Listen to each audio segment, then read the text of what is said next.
अगर मैं आपसे कहूँ कि आपकी कुछ हैबिट्स देखकर मैं आपकी पर्सनालिटी बता सकती हूँ, तो आपको भी लगेगा ना कि ये कैसे पॉसिबल है।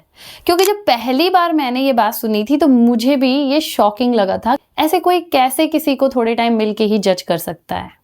बट एक इंसिडेंट जो मेरे साथ हुआ, उसने पर्सनालिटी को लेकर मेरा जो नज़रिया था उसे पूरी तरीके से बदल दिया। हमारे क्लास में ना एक न्यू एडमिशन आई और जैसे ही वो क्लास में एंटर हुई, सारे लोगों की नज़र उस पर टिक गई और कुछ ही सेकंड में लोगों ने अपनी अपनी ओपिनियन भी उसके लिए बना ली। उस दिन मेरे बगल में सीट खाली थी, इसलिए वो मेरे पास आके बैठ गई। हमने थोड़ी बहुत बातें की, थोड़ा बहुत एक दूसरे को जाना और लंच ब्रेक में वो चली गई। उसके जाते ही मुझे चारों तरफ से मेरे फ्रेंड्स ने घेर लिया। हम उसके बारे में गॉसिप करने लगे। किसी को वो ओवर कॉन्फिडेंस लगी, किसी को वो एटीट्यूड वाली लगी, किसी को वो पोजर लगी और मुझे वो जेन्युइनली बहुत स्वीट लगी। एक इंसान 15 से 20 मिनट और अलग अलग लोग उसके बारे में अलग अलग ओपिनियन दे रहे थे। उस दिन मुझे पहली बार एहसास हुआ था कि हम कितने कम टाइम में लोगों को कितने जल्दी जज कर लेते हैं। साइकोलॉजी कहती है कि किसी की असली पर्सनालिटी उसके लुक्स, उसके ड्रेसिंग, उसके फर्स्ट इंप्रेशन से बिल्कुल रिवील नहीं होती। उसकी असली पर्सनालिटी डेली के छोटी छोटी हैबिट्स में छुपी होती हैं।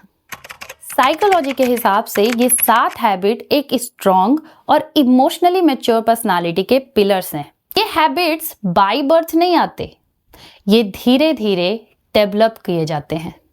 तो खुद में छोटे मोटे चेंजेस करके हम ये स्ट्रॉन्ग पर्सनालिटी को अचीव कर सकते हैं। अच्छा, मुझे एक बात बताओ कि आप उन लोगों के साथ कैसा बिहेव करते हो जो आपसे कम रिस्पेक्टफुल होते हैं। क्योंकि रिस्पेक्ट पावरफुल लोगों को देना बहुत इजी है, लेकिन आपका असली कैरेक्टर तब दिखाई देता है जब सामने वाला आपसे कमजोर हो या फिर आपको उनसे कोई फायदा ना मिल रहा हो। Waiter, security guard, office staff, क्या आप उनसे भी उतने ही प्यार से बात करते हो जितना आप किसी और से प्यार से बात करते हो? दूसरा, गलती होने पर आप पहला रिएक्शन क्या देते हो? आप तुरंत ही उसके अगेंस्ट बोलने लगते हो या फिर आप अपनी गलती को किसी और पे डाल देते हो या आप साइलेंटली उसको एक्सेप्ट कर लेते हो और उसे ठीक करने की कोशिश करते हो? इमोशनली मैच्योर लोग ब्लेम कम और रिस्पॉन्सिबिलिटी ज़्यादा लेते हैं, इसलिए ऐसे लोगों का जो रिलेशनशिप होता है वो ज़्यादा हेल्दी और लॉन्ग लास्टिंग होता है। जब किसी और को सक्सेस मिलती है तो आप कैसा फील करते हैं? क्या आप जेन्युइनली उनके लिए फील करते हैं या अंदर से इनसिक्योरिटी और जेलेसी आ जाती है? देखिए, कंपैरिजन होना बहुत नॉर्मल है, लेकिन हर किसी की सक्सेस अगर आपको अपने पे ही डाउट कराने लगे तो प्रॉब्लम उनकी सक्सेस नहीं, आपकी सेल्फ वर्थ है। अगला है कि गुस्से में आपके मुंह से क्या निकलता है, क्योंकि इस बात को आप झुठला नहीं सकते कि गुस्सा नए इमोशंस को क्रिएट नहीं करता है, बल्कि वो उन दबे हुए इमोशंस को बाहर लाता है जो आप नॉर्मल वे में किसी से कहते नहीं हैं। जब भी आपको गुस्सा आता है तो आप गाली गलौज करते हैं, किसी को बेइज्जत करते हैं, तो प्रॉब्लम सिर्फ आपका एंगर नहीं है, प्रॉब्लम आपका इमोशनल कंट्रोल भी है। 5th वाला ना मेरा फेवरेट है कि जब तुम्हें कोई नहीं देख रहा होता है तब तुम क्या कर रहे होते हो? फोन स्क्रॉल कर रहे होते हो, कोई नई हॉबी जनरेट कर रहे होते हो, कुछ नया सीख रहे होते हो। कैसे करके आप स्पेंड करते हो अपना टाइम? या सिर्फ अपने साथ क्वालिटी टाइम स्पेंड कर रहे होते हो? बाहर जब हम किसी और के साथ होते हैं तो हम बहुत प्लास्टिक होते हैं, ठीक है, हम बहुत सारी चीजें शो ऑफ करते हैं, दिखाते हैं कि यार हमारे अंदर ये है वो है। बट आपने प्राइवेटली अगर अपने लिए कोई हैबिट्स जनरेट की हैं, वही हैबिट्स ही आपके फ्यूचर को बनाती है। इसलिए अगर आपके पास टाइम है तो अपने ऊपर इन्वेस्ट कीजिए। नेक्स्ट इज क्रिटिसिज्म को आप कैसे हैंडल करते हैं? जब कोई आपको फीडबैक देता है तो आप क्या करते हैं?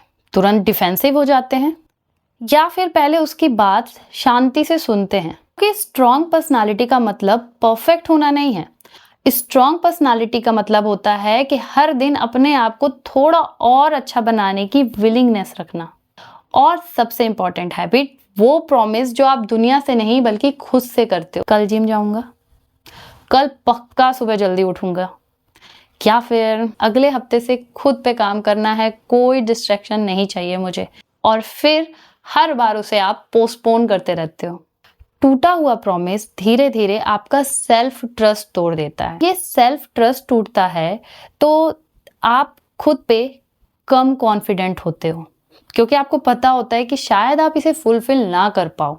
इसलिए ये याद रखो कि आपकी पर्सनालिटी वो नहीं है कि जो आप अपने बारे में कह रहे हो।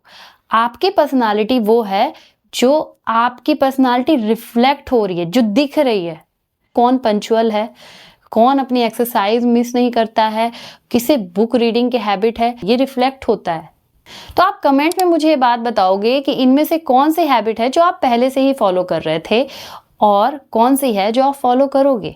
मैं आपसे मिलूंगी नेक्स्ट वीडियो में एक नए टॉपिक के साथ। तब तक अपना ध्यान रखिए और खुश रहिए।